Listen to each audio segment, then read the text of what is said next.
You can be a Christian and still experience depression.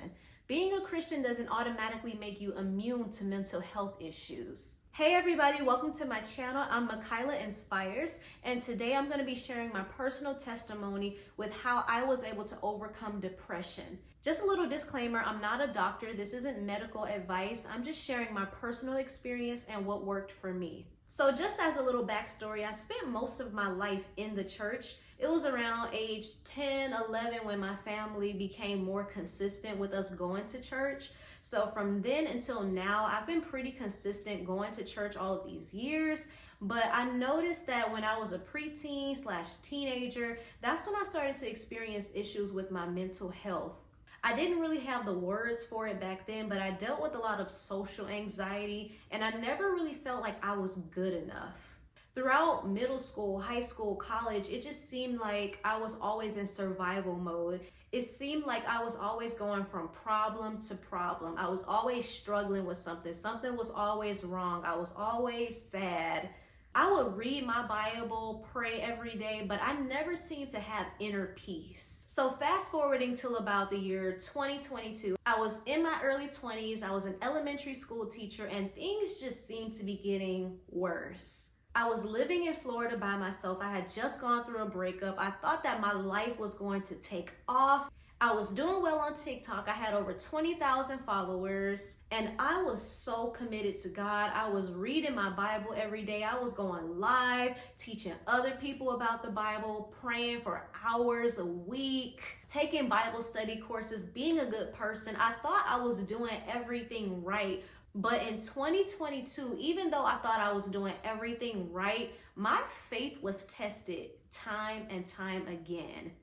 I went through the bad breakup. My grandmother passed away. I was so stressed out at my job. I didn't know what I wanted to do with my life anymore. My videos stopped getting as many views. I started a business that failed. I was living alone, didn't live near my friends and family. I felt like a complete failure, and I started to think that God had forgotten about me. At the end of 2022, things seemed to be getting better. But then 2023 came, and that's when I hit complete rock bottom. I was completely stressed out at my job, having panic attacks, chest pains. And I noticed that from January to about April in 2023, I noticed a decline within myself. I didn't think it was depression at the time because as a Christian, I didn't believe that we experienced depression. I thought that when you prayed, when you did the right thing, that you were immune from mental health challenges. But I was sadly mistaken during this time of my life. Over the next few months, I noticed that I lost passion and desire for things that I used to enjoy. I was living in Florida and I loved going to the beach. I loved going to the park, going for walks, rollerblading. But those things didn't bring me joy anymore. I started to lose interest in doing simple daily tasks like cleaning, cooking, even showering some days. I had no desire to take care of myself. I had no desire to call my family, my friends, and I really didn't want to keep going to my job at the time. It got to the point where I did the bare minimum just to survive. I went to my job every day, and then I came home, and there would be times when I would just sit in the dark, wouldn't move, just lay on my living room floor. I didn't watch TV, didn't go out, didn't call friends. I had no desire. That's when I knew something was wrong. It wasn't because I wasn't praying the right kinds of prayers or reading my Bible enough. I was doing all of those things. I fasted, I read the word, I anointed my home. I did all of the spiritual things I could think of, but I was still falling into depression. Here's the moment that changed everything for me. This is when I knew I needed to get help. The only thing that kept me going was my passion for singing. I had choir rehearsal once a week and we were preparing for a huge performance, and I was the lead soloist in this performance. This was actually a paid performance. So I feel like that motivated me to keep going and keep showing up for rehearsals. So I went to the beach and I sat on the beach the week before the performance, and I had a thought that came into my mind. I started to have thoughts that said, maybe this could be your final performance. This could be your grand finale.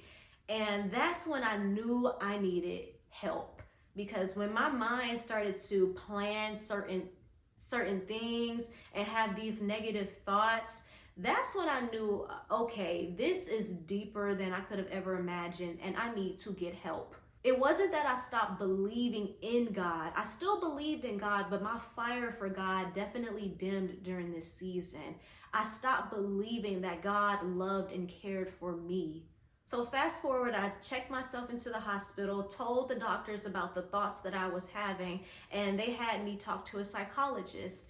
And the psychologist recommended me getting on Lexapro, which is an antidepressant. I never thought in a million years that as a Christian, someone who was on fire for God, someone who had built a platform of over 20,000 followers, someone who was talking about God and teaching about his goodness and his favor, I never thought in a million years that this would be me, that I would be in this position. But here's where things actually started to take a positive turn. So I started taking Lexapro, and this is not medical advice at all, but this is just something that I did. The doctor told me that Lexapro is not the type of antidepressant where you can just start it and then stop it. Once you start it, you have to be taken through a process in order to get off of Lexapro. But I was a rule breaker because I didn't want to spend the rest of my life taking antidepressants. I said, as a child of God, I should be able to self-regulate enough to where I don't need medication just to function in my everyday life. So I took the Lexapro for about 3 weeks, long enough for me to make it through the end of the school year. I felt like about half of my stress was coming from my toxic work environment. So I was so glad that it was the end of the school year and that I was moving away anyway. So here's how I started to pick myself up. I decided to give up. I learned that the more I tried to fight the depression, the stronger it became. When I gave up and gave into the depression, that's when I was able to heal and overcome it. Instead of trying to hold myself to these ridiculously high standards and force myself to do everything on my to-do list, I said, you know what? If I'm feeling depressed, I'm just gonna let myself be depressed. I'm just going to give up temporarily. I decided to give up on all of the high expectations that I had for myself, writing to-do lists that seemed impossible for me to accomplish. So what I did during this season was I leaned into the depression. I said, you know what? I don't have the physical energy right now to do all of these tasks. So I'm not going to stress myself out about doing anything that's not the absolute bare necessity. I got into a routine that actually started to become fun for me. If I didn't feel like cleaning up my house, I just let my house be messy. If I didn't feel like folding up my laundry, I just left it in the piles. I didn't feel like cooking dinner, so I ate out every night. I did what felt good for me in that season. This was the first time in my life where I didn't have any expectations for myself. I was gentle with myself. I gave myself more grace in this season than I ever had. So I got into a routine. I would go to work, I would go pick up some good food, and then I started to watch TV again. And then I started to watch shows that made me laugh.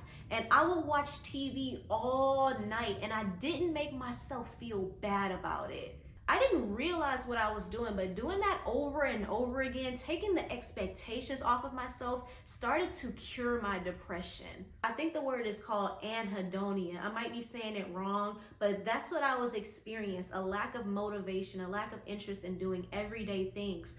Leaning into those feelings and allowing myself to be free from all expectations is what started to heal me. I noticed after a couple of weeks, I started to have joy again. I started to actually feel and be happy. And then I started to get motivated. I started to clean more. I started going to the park again. I started going to the beach again. And the things that I used to love doing became enjoyable to me again.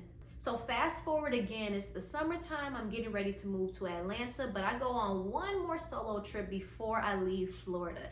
I drove to Clearwater, Florida for a few days, and I did not have a good trip. I was in my head, I was feeling anxious, and I didn't understand what was going on. So on my drive back from Clearwater, I received a revelation from God that changed my entire life. When I was driving back from Clearwater, I prayed and talked to God for about 3 hours. And I remember hearing this thought so loud and clear. And this is what it said. You've worked on your spiritual, but now it's time for you to focus on the mental. This was before I knew anything about mental health, so I knew that that thought had to come from God. I was dealing with a lot of migraines on this trip, and I remember when I came back from the trip, I sat in my living room. I opened up TikTok because I believe that God speaks to me sometimes through videos, and I just remember scrolling through TikTok, and my entire feed was all mental health, nervous system regulation, how to heal your body, how to heal from trauma, how to overcome limiting beliefs, how to heal migraines. Mind you, I hadn't researched any of this stuff. All of it just started to pop up on my For You page.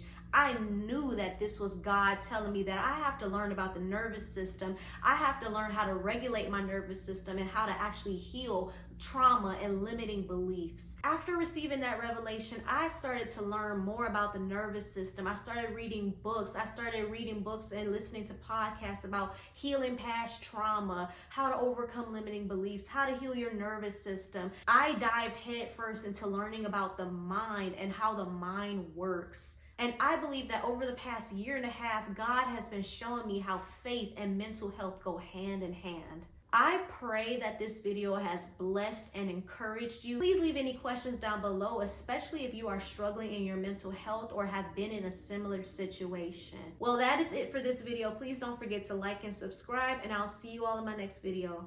Bye.